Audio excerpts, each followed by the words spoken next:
So this is an architect scale. Let's talk about how you use it and why you need it. Whenever you're reading a set of construction drawings, every single drawing or image that's placed on the sheet will always have a scale. Say you're going to plan the renovation for this bedroom. What's one of the first things you would do?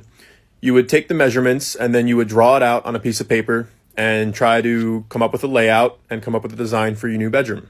So we measure this wall. We say from here to here is about 15 feet. But we don't have a sheet of paper that's big enough to accommodate a 15-foot drawing. Instead, we're going to convert that 15 feet to one of these scales. And that's basically going to shrink down that quantity to something that we can fit on a piece of paper. So once again, our drawing here is a 1/4 inch equals a foot. I'm going to go to the 1/4 inch scale on our scale. And if you start at 0, you'll see that this wall measures to be approximately 15 feet, just like I measured in the field. So what are these other numbers? 92, 88, 84. Well, that's for the other side. We're going to have 1/8 inch over here, which goes 0, 4, 8. And then we're going to have 1/4 inch here, which goes 0, 2, 4. Every side of our scale is going to have 2 conversions. 1/4 inch scale works well with most plans and elevations because I'm showing an appropriate level of detail. So you can see that I have a bathroom, I have some storage, a sink, shower, toilet. I'm showing the scale of a bed. It's conveying the information that I want to convey.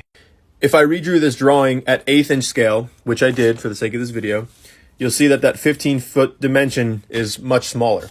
The whole drawing is smaller.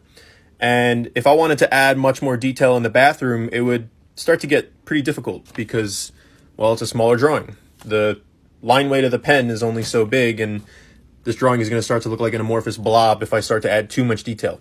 So now we can see why it's valuable to draw in a larger scale. And similarly, if I were to draw at 1/2 inch scale, that 15 feet would go from about here to here.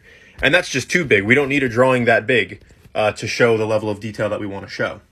Say you design this bedroom without using a scale. Well, you don't really know if anything works because this is just an idea. This is just like a rough image that doesn't have any dimensional value to it. So you can't take this drawing and then go buy lumber and then start building stuff in the field because, well, there's no measurements, there's no dimensions. It's just, like I said, it's just a concept. So the purpose of this scale is to convert real life dimensions to something we can draw on a piece of paper and plan for.